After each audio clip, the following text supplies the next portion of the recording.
Phone की घंटी की आवाज सुनकर रेखा ने हाथ का काम छोड़कर फोन कान में लगाया। मम्मा शब्द सुनते ही समझ गई कि सुरभि का फोन है। वह कुछ प्यार से कुछ खींच से बोली, हाँ बता, अब और क्या चाहिए? मम्मा पहले हालचाल तो पूछ लिया करो, इतनी दूर से फोन कर रही हूँ। आपकी आवाज सुनने की इच्छा थी। आप घंटी की आवाज सुनते ही मेरे मन की बात समझ जाती है। कितनी अच्छी मम्मा है आप।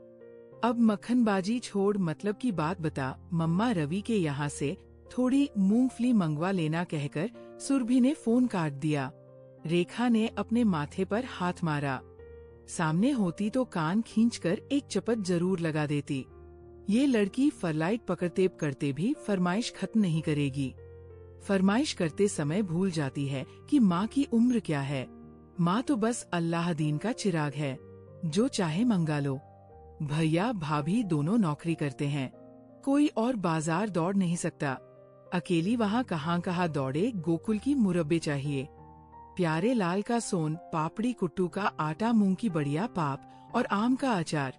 और अब मूंगफली भी। कभी कहती, मम्मा आप बाजरे की खिचड़ी बनाती है गुड़ वाली। सुनकर उनकी आंखें भर आती। तू अभी तक स्वाद नहीं भूली। मम्मा, जिस दिन स्वाद भूल जाऊंगी अपनी मम्मा को और अपने देश को भूल जाऊंगी। ये यादें ही तो मेरा जीवन है। सुरभ कहती, ठीक है, ज्यादा भावुक ना बन, अब आऊंगी तो बाजरा गुड़ भी साथ लेती आऊंगी। वही खिचड़ी बनाकर खिला दूंगी। और इस बार आधा किलोग्राम बाजरा भी रेखा ने कूट छांट कर पैक कर लिया है। कई बार गजक खाते समय सुरभ ख्यालों के सामने आ खड़ी होती। मम्मी सब कुछ अकेले अकेले ही खाओगी, मुझे नहीं खिलाओगी? हाँ, क्यों नहीं, ले पहले तू खा ले। और हाथ में पकड़ी गजक हाथ में ही रह जाती। ख्यालों से बाहर निकलती तो खुद को अकेला पाती। झट सुरभि को फोन मिलाती। सुरभ, तू हमेशा मेरी यादों में रहती है और तेरी याद में मैं बहुत हो चुकी बेटी। अब अपने देश लौटा। तेरी बूढ़ी माँ कब तक तेरे पास आती रहेगी? कहते कहते वो सुबह उठती। मम्मा, आप जानती हैं कि मैं वहाँ नहीं आ सकती। फिर क्यों याद दिलाकर अपने साथ मुझे भी दुखी करती हो? अच्छा बाबा, अब नहीं कहूँगी। ले कान पकड़ती हूँ, अब अपने आंसू पोंछ ले। मम्मा, आपको मेरी आंखें दिखाई दी। बेटी के आंसू ही तो माँ की आंखों में आते हैं। तेरी आवाज सब कह देती है। मम्मा, आंसू पोंछ लिए मैंने, लेकिन इस बार जब तुम आओगी तो जाने नहीं दूंगी। यही मेरे पास रहना। बहुत रह ली वहाँ, ठीक है, पर तेरे देश की सौगात तुझे कैसे मिलेगी? हाँ, ये तो सोचना पड़ेगा। अब आपको तंग नहीं होना पड़ेगा। हम भारत से ऑनलाइन खरीदारी करेंगे। थोड़ा महंगा जरूर पड़ेगा, पर कोई बात नहीं। आपकी बेटी कमा किसके लिए रही है पता है मम्मा? यहाँ एक इंडियन रेस्टोरेंट है, करीब 100 किमी दूर। जिस दिन भारतीय खाना खाने का मन होता है वही चली जाती हूँ, और वहीं एक भारतीय शॉप से महीने भर का सामान भी ले आती हूँ। बेटी की बातें सुनकर रेखा की आंखें छलछला आई। उन्हें लगा कि बेटियां भारतीय व्यंजनों के लिए कितना तरसती है। पिज्जा बर्गर की संस्कृति में उसे आलू और मूली का पराठा याद आता है। काश वह उसके पास रह पाती और रोज अपने हाथ से बना बनाकर खिला पाती। 6 साल हो गए यहाँ से गए हुए, लौट कर नहीं आई। वही 3 बार हो आई है और अब फिर जा रही है। सुरभि के विदेश जाने में वो कहीं ना कहीं स्वयं को अपराधी मानती है। यदि सुरभि के विवाह को लेकर वो इतनी जल्दबाजी न करती तो ये सब ना होता। सुरभि ने दबे स्वर में कहा भी था कि मम्मा, थोड़ा सोचने का वक्त दो। वह तब उबल पड़ी थी कि तू सोचती रहना, वक्त हाथ से निकल जाएगा। सोचते तेरे पापा चले गए, मैं भी चली जाऊंगी। अब नौकरी करते भी 2 साल निकल गए। रिश्ता खुद चलकर आया है। लड़का सॉफ्टवेयर इंजीनियर है। तुम दोनों पढ़ाई में समान हो और परिवार भी ठीक ठाक है। अब और क्या चाहिए? उत्तर में माँ की इच्छा के आगे सुरभि ने हथियार डाल दिए, क्योंकि वह हमेशा यही कहती थी कि तूने किसी को पसंद कर रखा हो तो बता, हम वही बात चलाते हैं। सुरभि बार बार यही कहती कि मम्मा, ऐसा कुछ भी नहीं है, आप जहाँ चाहोगी चुपचाप शादी कर लूंगी। सुरभि ने माँ की इच्छा को सिर आंखों पर रख जो दरवाजा दिखाया उसी में प्रवेश कर गई। लेकिन विवाह को अभी 2 महीने भी ठीक से नहीं गुजरे थे कि सुरभि पर नौकरी छोड़कर घर बैठने का दबाव बनने लगा। और जब सुरभि ने नौकरी छोड़ने से इनकार कर दिया तो उसका चारित्रिक हनन मानसिक रूप से उसे प्रताड़ित करना शुरू कर दिया गया। 6 महीने मुश्किल से निकल पाए। सुरभि ने बहुत कोशिश की शादी को बचाए रखने की, पर नहीं बचा सकी। इसी बीच कंपनी की ओर से उसे 6 माह के लिए विदेश जाने का अवसर मिला। वह विदेश गई, बस वही की होकर रह गई और उसने तलाक के पेपर हस्ताक्षर करके भेज दिए। मम्मा अब कोई प्रयास मत करना। सुरभि ने कहा था इस मृत रिश्ते को व्यर्थ ढोने से उतार कर एक तरफ रख देना ज्यादा ठीक लगा। बहुत जगह हंसाई होली। मैं यहाँ आराम से हूँ। सारा दिन काम में व्यस्त रहकर रात को बिस्तर पर पड़कर होश ही नहीं रहता। मैंने सब कुछ एक दुस्वप्न की तरह भुला दिया है। आप भी भूल जाओ। कुछ नहीं कह पाई बेटी से, वह क्योंकि उसकी मानसिक यात्रा की वो स्वयं गवाह रही थी।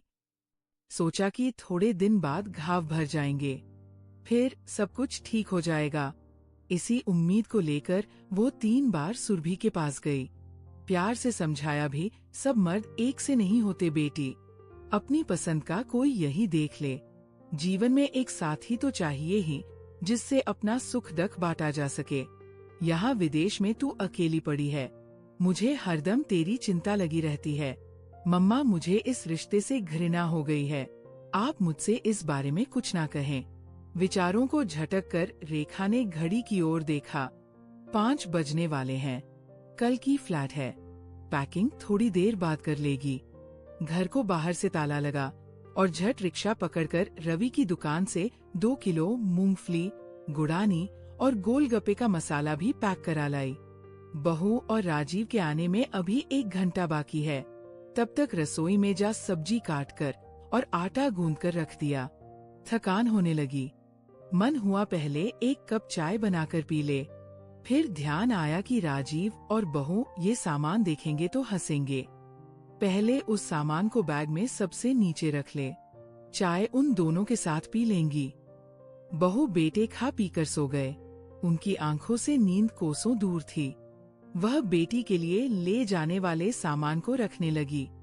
ज्यादातर सामान उन्होंने किलो आधा किलो के पारदर्शी प्लास्टिक बैग में पैक कराए हैं, ताकि कस्टम में परेशानी ना हो और वो आराम से सामान चेक करा सके।